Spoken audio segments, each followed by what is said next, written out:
Hello everyone. और आज हम लोग क्लास 8 के न्यू एनसीईआरटी साइंस बुक का चैप्टर 1 पढ़ने वाले हैं। तो चैप्टर 1 हमारा है exploring the investigative world of science, यानी जो हमारा साइंस का इन्वेस्टिगेटिव वर्ल्ड है, जहाँ पे खोजने की कमी नहीं है। अलग अलग चीज़ अलग अलग टाइम पे फ्रिक्वेंटली खोजे ही जाते हैं।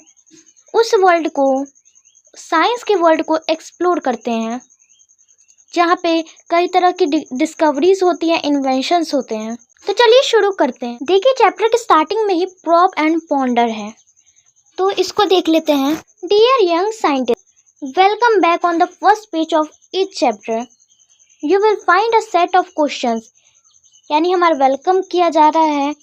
और फर्स्ट पेज, हमारा जो प्रत्येक चैप्टर के फर्स्ट पेज पे हमें सेट ऑफ क्वेश्चंस देखने को मिलेंगे। These are not meant for any exam. ये किसी एग्ज़ाम के लिए नहीं है। They are unique invitations to spark your curiosity to explore the world of science. ये एक तरह का इनविटेशन है जो हमारी क्यूरियोसिटी को बढ़ाने के लिए रखा जाता है, जिससे हम साइंस के वर्ल्ड को एक्सप्लोर करने के लिए क्यूरियस हो, उत्सुक हो। Why is one side of पूरी thinner than the other? यानी जो पूरी का जो वन साइड है वो दूसरे साइड से थिनर क्यों होता है? Are there more grains of sand on all the beaches and deserts of the world? यानी जो बीचेस और डेजर्ट्स पे होते हैं वहाँ पे ज़्यादा सैंड के ग्रेन्स होते हैं। और more stars in our galaxy, या ज़्यादा स्टार्स हमारे गैलेक्सी में। Right from grade 6 we have observe the incredible diversity of plants and animals around us. हम लोग क्लास 6 से ही ऑब्जर्व कर रहे हैं कि बहुत सारे इनक्रेडिबल डाइवर्सिटी है हमारे प्लांट्स और एनिमल्स में। From the different shapes of leaves to many kinds of insects, यानी जैसे लीव्स के प्लांट के लीव्स अलग अलग शेप्स के होते हैं, वैसे ही इंसेक्ट्स भी बहुत अलग अलग तरह के हैं। Why has nature created such a vast variety? Nature ने ऐसे वास्ट वैरायटी को क्यों ही क्रिएट किया? Is there such a question that makes you curious about the world? अगर ऐसा कोई भी क्वेश्चन है जो आपको वर्ल्ड के प्रति क्यूरियस बना दे, तो उसको आपको यहाँ जगह दिया हुआ है वहाँ पे लिख सकते हैं। और ऐसे प्रॉप एंड पॉन्डर्स या क्वेश्चन आंसर्स का आपको वीडियो चाहिए, शॉर्ट्स चाहिए, तो आप कमेंट कीजिएगा, मैं उसको प्रोवाइड करवा दूँ। Our journey with curiosity into the world of science continues in grade 8, यानी जो हमारे क्यूरियोसिटी के साथ जो हमारा जर्नी है, हमारी उत्सुकता के साथ जो हमारी जर्नी है, वो क्लास 8 में भी कंटिन्यू रहेगा। We hope you bring along the spirit of adventure and exploration that has guided us so far. हमें आशा है कि आप लोग हम अपने अंदर एडवेंचर और एक्सप्लोरेशन की स्पिरिट को लाएंगे, जो कि आपको हमेशा से बताया गया है। In grade 6 we discovered how science begin with wonder, यानी क्लास 6 में हमने जाना कि जो साइंस है वो कैसे वंडर्स के साथ बिगिन होता है। With simple why and how, यानी हम सिंपली किसी भी कोई भी फेनोमेनन को कुछ भी देखते हैं तो पूछते हैं भाई ये क्यों हो रहा है, ये कैसे हो रहा है। तो बस वही से साइंस शुरू हो रहा है। Questions about the world around us, यानी हमारा जो वर्ल्ड है उसके around questions. In grade 7 we learn that the science is always evolving, that each answer opens new questions and how our ideas can slowly change as we explore deeper। यानी grade 7 में हमें पता चला कि science जो है ना हमेशा इवॉल्व्ड होता है, हमेशा डेवलपिंग होता है। क्योंकि अगर हम किसी भी क्वेश्चन का आंसर ढूंढेंगे तो उसके साथ ही एक न्यू क्वेश्चन साइंस में ओपन हो जाता है। और इससे हमें ये भी पता चलता है कि भाई हम कोई भी चीज़ ढूंढते हैं तो कैसे कैसे उसका एक्सप्लोर और डीपर होते जाता है। हमारे आइडियाज़ जो होते हैं वो और भी ज़्यादा डीपर होते जाते हैं जैसे जैसे हम एक्सप्लोर करते हैं।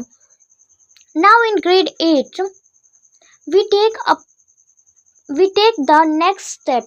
अब हम ग्रेड 8 में जो है नेक्स्ट स्टेप लेंगे, entering the investigative world of science, where wonder and evolution come together to form the heart of how science works.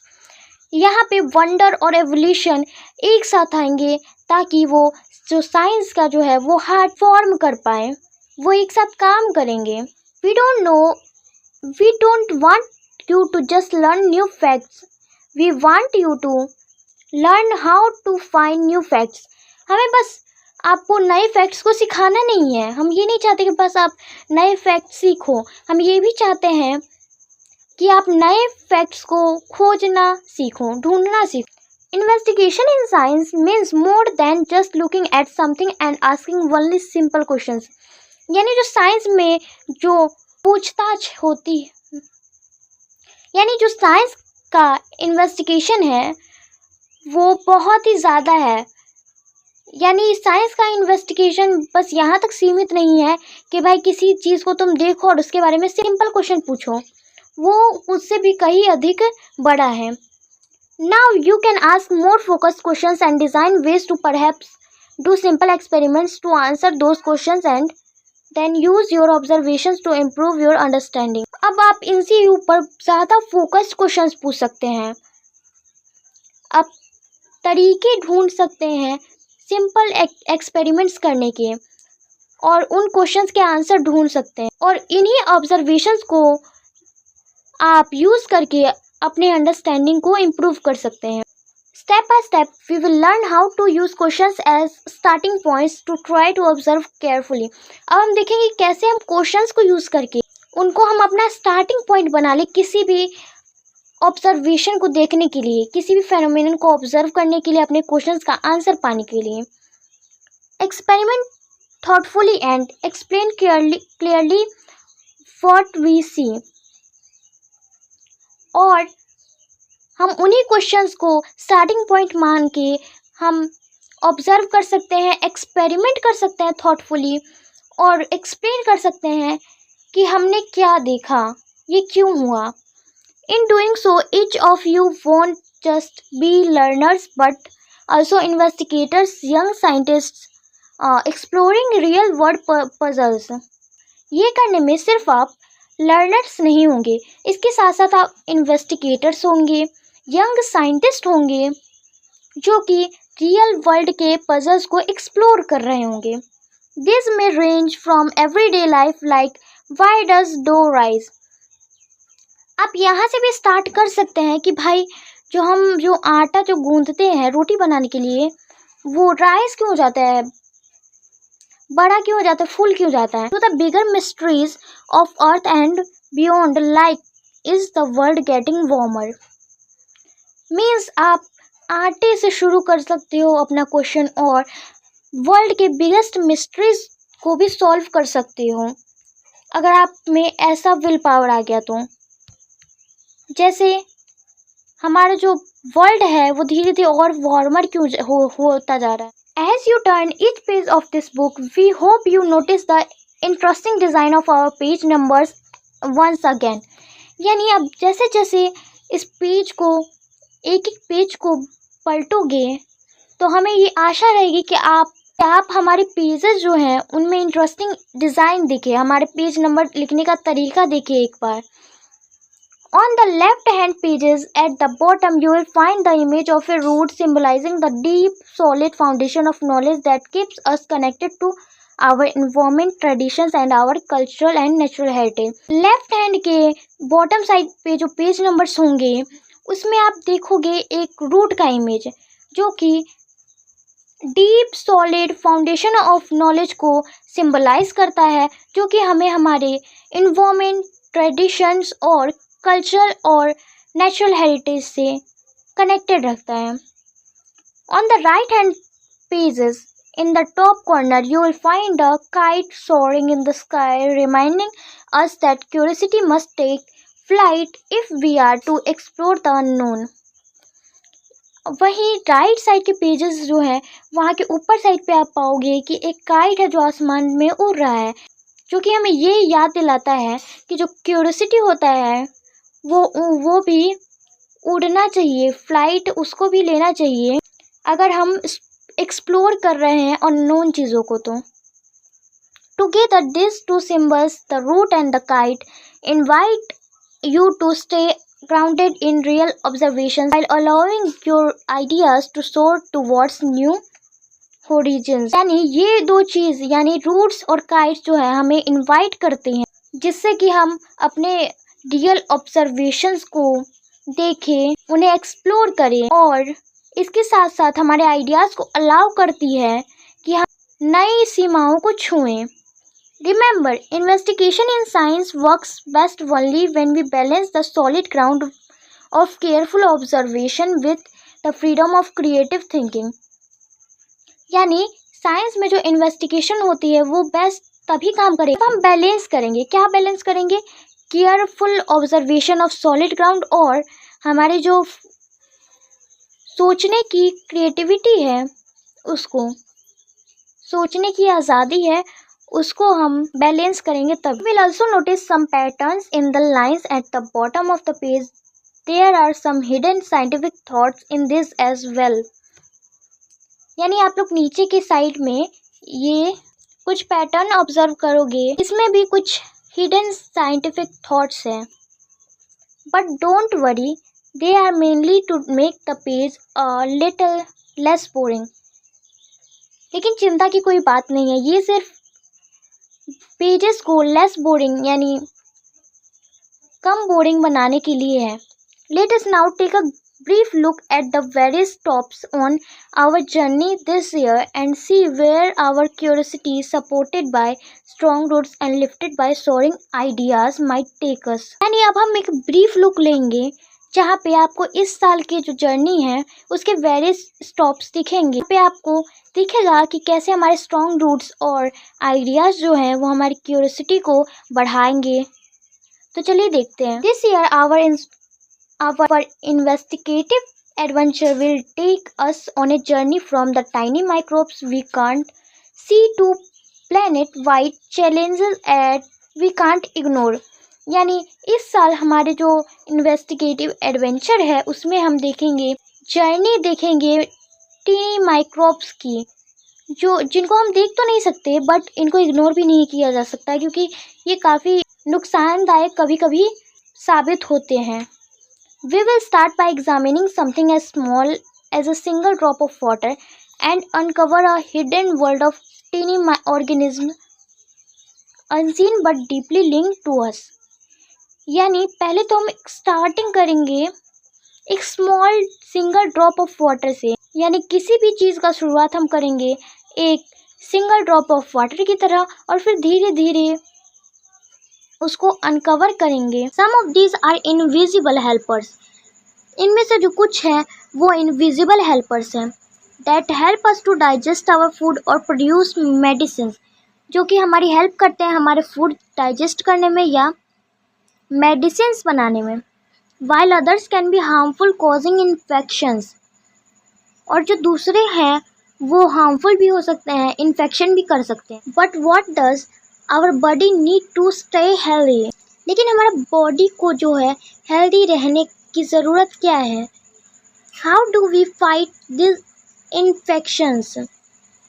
हमारा बॉडी हेल्दी रहता कैसे है, हम इन्फेक्शन से कैसे फाइट करते हैं? We will find out how nutritious food, exercise, medicines and vaccines help us to stay healthy and fight infections. हम ये पता करेंगे कि कैसे न्यूट्रिशियस फूड, एक्सरसाइज, मेडिसिन और वैक्सीन जो है हमें हेल्दी रखने में हेल्प करते हैं और इन्फेक्शन से फाइट करते हैं. But that's just the beginning. लेकिन ये सिर्फ शुरुआत है. In today's world science does play a major role in improving our lives. आज के समय में कि साइंस जो है वो मेजर रोल प्ले करता है हमारी लाइफ को इम्प्रूव करने में. For example, we use electric current in many ways to help make our lifes easier. जैसे हम इलेक्ट्रिक करंट का, इलेक्ट्रिसिटी का बहुत तरीके से यूज़ करते हैं ताकि हमारा लाइफ जो है वो ईजी रहे. We depend on heating effect of electric current to keep us warm, while the magnetic effect helps motor runs and machines function. हम उसके हीटिंग इफेक्ट का यूज़ करके खुद को वार्म रख सकते हैं और मैग्नेटिक इफेक्ट का यूज़ करके मोटर्स और मशीन्स को फंक्शन करा सकते हैं। This phenomena depend on fundamental factors. ये जो फेनोमेना है वो फंडामेंटल फैक्टर्स पे डिपेंड करता है। So after watching electricity to do work, we move on to study this forces themselves, starting with those that make objects speed up, slow down and change direction। यानी हम electricity को work करते देखने के बाद हम आगे पढ़ते हैं कि ये इलेक्ट्रिसिटी किन फोर्सेस के कारण काम कर रहा है, ये फोर्सेस क्या है खुद में। और हम स्टार्ट कहाँ से करते हैं कि क्या चीज़ जो है, कैसे जो है ऑब्जेक्ट कोई स्पीड अप होता है, स्लो डाउन होता है या चेंज करता है अपना direction. Understanding forces helps explain why a ball thrown up in the air first back to the ground और why a car stops when the brakes are applied. इन फोर्सेस को समझ के ये हमें पता चलेगा कि क्यों अगर हम बॉल को हवा में फेंकेंगे तो वापस वो ग्राउंड पे आएगा और क्यों ब्रेक अप्लाई करने पे गाड़ी जो होता है वो रुक जाता है। This also leads us to the idea of pressure. इससे हमें प्रेशर के बारे में पता चलता है, उसका आइडिया भी पता चलता है। How the force is distributed over an object. कैसे कोई फोर्स किसी ऑब्जेक्ट पे डिस्ट्रीब्यूटेड है। The same concepts of force and pressure also decide how air moves। इसी फोर्स और प्रेशर की कॉन्सेप्ट से ये डिसाइड होता है कि हवा कैसे चलेगा, साउथ से चलेगा, नॉर्थ से चलेगा, ज़्यादा तेज चलेगा, कम तेज चलेगा। Small difference in pressure can result in a gentle breeze. Pressure में एक छोटा सा भी चेंज रिजल्ट देता है जेंटल ब्रीज का। while a stronger pressure differences can lead to strong winds and sometimes even cyclones। जबकि ज़्यादा जो प्रेशर होता है, ज़्यादा प्रेशर में डिफरेंस होता है, उससे स्ट्रॉन्ग विंड्स और कभी कभी तो साइक्लोन्स भी आ सकते हैं। So this forces are connected to powerful weather events like storms and cyclones that affect our daily lifes, agriculture and even our safety. तो ये फोर्स हमारे जो कनेक्टेड है पावरफुल वेदर इवेंट से, जैसे कि स्टॉर्म हो गया, साइक्लोन्स हो गए, जो कि हमारे डेली लाइफ को, एग्रीकल्चर को और हमारे सेफ्टी तक को अफेक्ट करती है। To truly understand how air can exert pressure और why water boils at a certain temperature, we need to zoom into these materials and see what kind of particles they are made up of and how they move around। हमें ये समझने के लिए कि air कैसे pressure exert करता है या पानी किसी सर्टेन टेम्परेचर पे क्यों उबलता है, इसके लिए हमें जूम करना पड़ता है, मटेरियल्स को बहुत बारीकी से ऑब्जर्व करना पड़ता है और ये भी देखना पड़ता है कि वो किस टाइप के पार्टिकल्स से बने हैं और वो कैसे मूव कर रहे हैं। Everything around us is made up of tiny particles. हमारे आसपास जितने भी थिंग्स हैं सब जो है टीनी पार्टिकल्स से बने हुए हैं, छोटे छोटे कणों से बने हुए हैं। In materials that are solid this particles can not move much. Solids में जो पार्टिकल्स हैं वो ज़्यादा मूव नहीं कर पाते हैं। While in gases they can move around freely. लेकिन वहीं गैस में ये ज़्यादा मूव कर पाते हैं। ये देख लीजिए, यहाँ पे पार्टिकल्स हैं, सॉलिड में है, लिक्विड में है, गैस में है। यहाँ पे स्पेस है बहुत ज़्यादा, तो इसलिए मूव करने के लिए इसके पास जगह है तो ज़्यादा मूव करेगा। यहाँ पे कंपैरेटिवली कम है तो यहाँ पे कम मूव करेगा और यहाँ पे तो बिल्कुल कम है तो यहाँ पे ना के बराबर करेगा। Classifying things around us is an important feature of science.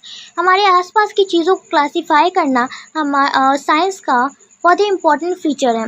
We can also classify materials around us into elements, pure substances, compound, two or more elements bounded together and mixtures, combination that can be separated physically. तो अपने आसपास के things को कैसे classify कर सकते हैं? हमारे आसपास के जो थिंग्स है वो एलिमेंट्स हो सकते हैं, यानी प्योर सब्सटेंस, जो सब्सटेंस एक ही टाइप के पार्टिकल्स से बने हो। कंपाउंड्स हो सकते हैं जो दो और दो एलिमेंट्स से मिलके कंपाउंड बनता है, या मिक्सचर हो सकते हैं, एक ऐसा कॉम्बिनेशन जिसको फिजिकली सेपरेट किया जाए, जैसे कि सैंड वाटर, उसको हम लोग फिजिकली सेपरेट कर सकते हैं। Once we know how particles combine or mix, we can then understand solutions. जब हम ये पता कर लेंगे कि कैसे पार्टिकल्स कॉम्बाइन कर सकते हैं, मिक्स कर सकते हैं, तब हम उसके सॉल्यूशन को समझ लेंगे। For example, how sugar dissolves in tea to make it sweet.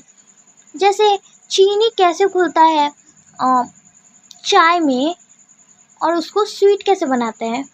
From the world of particles and mixtures we then move into the world of light. यानी मिक्सचर्स और पार्टिकल्स के वर्ल्ड से हम सीधे अब लाइट के वर्ल्ड में move करते हैं। We will study how light rays reflect off flat and curved mirrors and bends when passing through lenses and helps us understand the working of many objects around us. हम ये देखेंगे कि light rays जो हैं वो flat surface से कैसे reflect होते हैं, कर्व्ड मिरर्स से कैसे होते हैं, वो बैंड कैसे करते हैं, लेंसेज से पास करते टाइम वो बैंड क्यों करते हैं, और कैसे हेल्प करते हैं हमें काफ़ी सारी चीज़ों की वर्किंग को समझने में। The bending of light explains what happens when we see an image in a shiny metal spoon और how corrective glasses help many of us see clearly. जो बेंडिंग ऑफ लाइट है वो एक्सप्लेन करता है हम कैसे देख सकते हैं किसी भी इमेज को एक शाइनी मेटल स्पून में, और कैसे करेक्टिव लेंसेज जो होते हैं वो काफ़ी सारे लोगों को देखने में हेल्प करते हैं। It's not just a polished mirror that reflects light. ये सिर्फ एक पॉलिश्ड मिरर नहीं है जो कि लाइट को रिफ्लेक्ट कर सकता है। Rough surfaces reflect light as well. Rough surface भी रिफ्लेक्ट कर सकते हैं लाइट को, सिर्फ स्मूथ नहीं, पॉलिश्ड नहीं, रफ भी करते हैं। And so does the moon, और मून भी कर सकता है। Depending on the relative positions of the earth, moon and sun, a slightly different part of the moon is illuminated each night, giving rise to the beautiful phases of the moon that we see in the sky. अर्थ के relative position पे depend करता है कि हम लोग moon को कितना देख पाएंगे। यानी सन जो है वो लाइट रिफ्लेक्ट करता है, यानी कुछ पार्ट जो है रिफ्लेक्शन की वजह से इल्यूमिनेट हो जाता है हर रात, यानी मतलब दिखता नहीं है हम लोगों को, जिससे कि हर रात हमें मून के ब्यूटीफुल फेजेस देखने को मिलते हैं स्काई में। जहाँ पे देख लीजिए ये फुल मून है, फिर यहाँ पे नीचे का कॉर्नर थोड़ा गायब है, फिर आधा है, फिर लगभग गायब है, फिर ऐसे ही देखिए ये उल्टा चल रहा है। Watching the periodic cycles of moon's phases allowed humans to come up with the first calendars. ये मून का जो है पीरियोडिक साइकिल, मून फेजेस का पीरियोडिक साइकिल ही हम ह्यूमंस को हेल्प किया हमारा फर्स्ट कैलेंडर बनाने में। By combining careful observations of sunrises, sunsets and lunar cycles, various calendars came into being. यानी सनराइजेस, सनसेट्स और लूनार साइकिल्स को देख के काफ़ी सारे कैलेंडर्स जो हैं बनाए गए। Is not it fascinating that the calendars which determine our routines on earth are linked to the motions of objects far beyond our planet? क्या ये बात अजीब नहीं है, फैसिनेटिंग नहीं है कि जो कैलेंडर जो हम यूज़ करते हैं अपने डेली रूटीन के लिए अर्थ पे, वो लिंक्ड है मोशन, ऑब्जेक्ट के मोशन से, जो कि हमारे प्लेनेट के कोसों दूर है, मतलब बहुत ज़्यादा दूर है। But it's not just calendars or the movements of the sun and moon that are linked. लेकिन ये सिर्फ कैलेंडर नहीं है या सन और मून का मूवमेंट नहीं है जो कि लिंक्ड है। Right here on earth there are marvelous and complex patterns of relationships between living organisms and their environments. यहाँ अर्थ पे बहुत ही ज़्यादा कॉम्प्लेक्स पैटर्न की रिलेशनशिप्स हैं लिविंग ऑर्गेनिज्म और इन्वायरमेंट के बीच। Every living being from tiniest insect to the largest Well, from blades of grasses to tall trees depends on and responds to the air, water, sunlight and other organisms around them, forming the ecosystems that support life on our planet.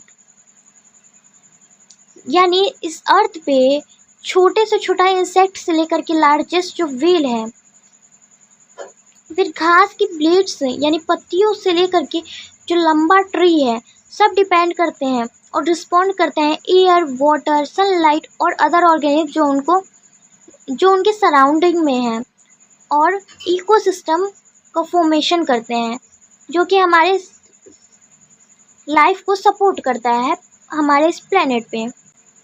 In the final chapter of this book, we can put it all together and try to understand what makes Earth just right for life and to recognize the urgent challenges that our planet now faces.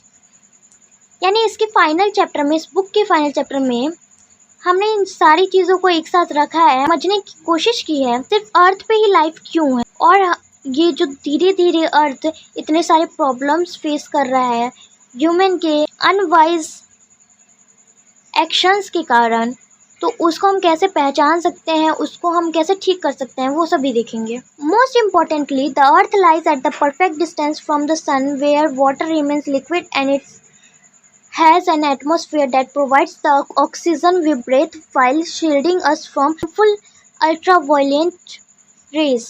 अर्थ जो है वो सन से perfect distance पे है, जहाँ की water जो है लिक्विड है, एटमॉस्फेयर है यहाँ पे जो हमें ऑक्सीजन प्रोवाइड करता है सांस लेने के लिए और हमें हार्मफुल अल्ट्रावायलेट रेज से भी बचाता है सन के.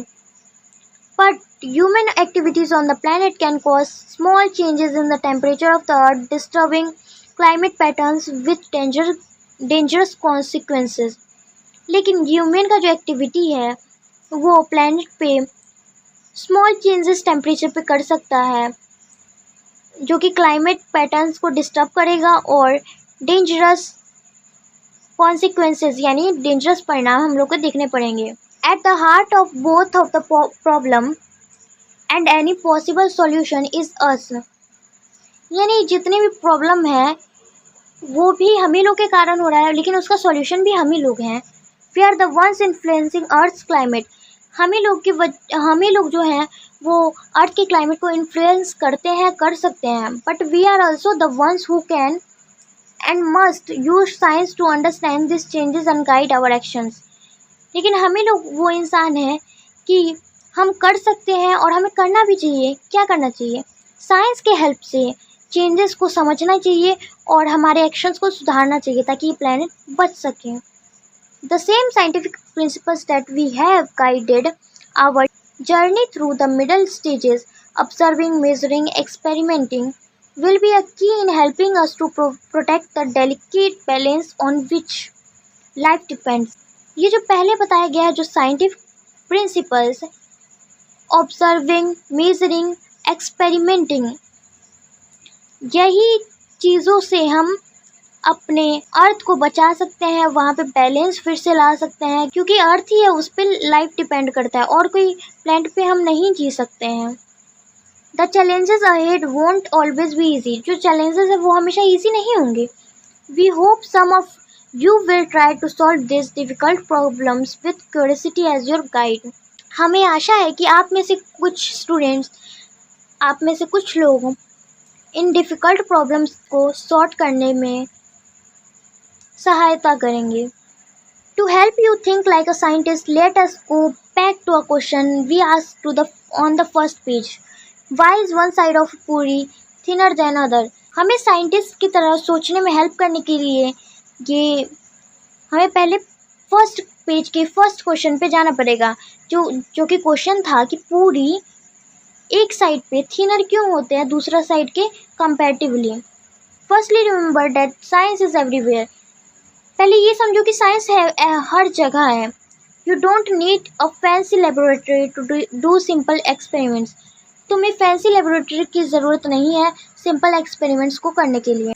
Even your kitchen at home is a wonderful place to observe and ask questions. तुम्हारा किचन जो है वो भी एक वंडरफुल प्लेस है जहाँ पे तुम ऑब्जर्व कर सकते हो और क्वेश्चंस को पूछ सकते हो। All you need is to start with curiosity, careful observation and asking what happens if। तुम्हें क्या चाहिए? बस क्यूरियोसिटी चाहिए, केयरफुल ऑब्जर्वेशन चाहिए, पूछने की शक्ति चाहिए कि भाई ये क्यों हुआ और ये क्यों होता अगर ये होता। और तुम्हें ये पूछना होगा कि व्हाट हैपेंस इफ, जहाँ भी तुमको डाउट लगे वहाँ पूछो। Have you noticed how a puri or a bhatura puffs up when placed in hot oil? क्या तुमने देखा है कि कैसे पूरी और भटूरा जो है वो तेल में डालने के बाद फूल जाता है? और हाउ फुल्का swells when put directly on the flame, और कैसे एक फुल्का फूल जाता है जब उसको डायरेक्टली फ्लेम पे डाला जाता है। Why does it puff up like a balloon, वो बैलून की तरह क्यों फूलता है? And why is one side thinner than the other, उसका एक साइड जो होता है दूसरे से थिनर ही क्यों होता है? These are questions a scientist might ask and you can too। ये क्वेश्चंस हैं जो कि एक साइंटिस्ट पूछ सकता है और तुम भी पूछ सकते हो। Let's see how can we investigate this simple everyday phenomenon like a scientist would। अब देखते हैं कि कैसे हम इसको इन्वेस्टिगेट कर सकते हैं, ये सिंपल एवरीडे फेनोमेनन को, जैसे कोई साइंटिस्ट करता हो। First we will try to ask a scientific question. पहले हम एक साइंटिफिक क्वेश्चन को पूछने का प्रयास करेंगे। What are different things that may change the way of a puri puffs up and when fried. वो ऐसी क्या डिफरेंट थिंग्स है जो कि पूरी जो फूलती है उसमें चेंज ला सकती है, फ्राई करने पे पूरी जो फूलती है उसमें चेंज लाने वाली वो कौन कौन सी डिफरेंट चीज़ें हैं? To answer this we may want to do some simple experiments. इसको आंसर करने के लिए हमें कुछ सिंपल एक्सपेरिमेंट्स करने होंगे। For that we try and find out two main things. इसके लिए हमें दो मेन थिंग्स को ढूंढना पड़ेगा। What all can we change और control when we do the experiment. हम क्या कर सकते हैं, क्या कंट्रोल कर सकते हैं और क्या चेंज कर सकते हैं इस एक्सपेरिमेंट को करते time. And what all can we observe to see if this changes made any difference. और हम लोग क्या ऑब्जर्व कर सकते हैं ये देखने के लिए कि क्या ये चेंजेस कोई डिफरेंस लाएंगे। In this case we can perhaps think of the changing the thickness and the size of the roll dough. इस केस में हम दो चीज़ ये देख सकते हैं कि इसकी थिकनेस को या तो चेंज कर दो या तो उसके साइज़ को है वो चेंज कर दो। What could you try to use different types of flour, आटा, मैदा एक्सेट्रा। हम ये भी कर सकते हैं कि इसको डिफरेंट फ्लावर्स में बना के देखें, जैसे आटा होता है, मैदा होता है, सूजी होता है। While frying the puri, we can also change the temperature of the hot oil। इसको तलते टाइम हम लोग टेम्परेचर भी हॉट ऑयल का कम ज़्यादा कर सकते हैं। और try to drop the rolled dough into the oil in different ways. Drop it vertically, slide it at an angle, slide it slowly. या इसको रखने का तरीका भी हम चेंज कर सकते हैं, वर्टिकली डाल सकते हैं, स्लोली स्लाइड कर सकते हैं, एंगल पे किसी स्लाइड कर सकते हैं। Now that this are things that we can control. ये जो चीज़ें हैं वो हम लोग कंट्रोल कर सकते हैं। However, to make sense of these changes, we also need to think of what we can observe or measure।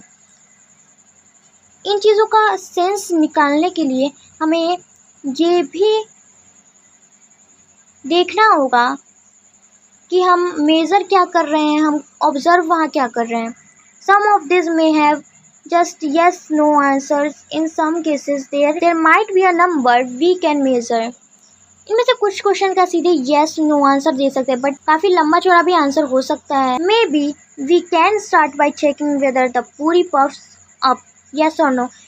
हम स्टार्ट कहाँ से कर सकते हैं कि पूरी फूलता है कि नहीं, उसका आंसर येस नो में चला जाएगा। और we can measure the time it takes to puff up, और हम मेज़र कर सकते हैं टाइम, जितना टाइम वो फूलने में लग गया। We can check whether a very thick layer of dough still gives a thin side to the पूरी। हम ये भी देख सकते हैं कि अगर मोटा हम अगर हम मोटा पूरी बेलेंगे तभी भी उसका एक साइड थिनर ही होगा। Further, while doing such experiments, it is better to change only one thing at a time while keeping the other conditions same. इनको करने के लिए पहले तो हमें ये देखना होगा कि हम कोई भी एक्सपेरिमेंट कर रहे हैं तो एक चीज़ ही हम चेंज करेंगे, बाकी सारा सेम रखेंगे। फिर नेक्स्ट टाइम में दूसरा चेंज करेंगे और बाकी सारा सेम रखेंगे। For example, if we wanted to see the effect of boiling hot and not very hot oil, we would use circles of dough of the same thickness and drop them into the same way. यानी अगर हमें different flames पे देखना है कि पूरी कैसे result लाता है, हॉट पे, मीडियम पे, लेस हॉट पे, तो हमें सेम थिकनेस के सेम सर्कल्स का यूज़ करना होगा डो पूरी को बनाने के लिए। And drop them into same way, और उसको सेम वे में रखना भी होगा।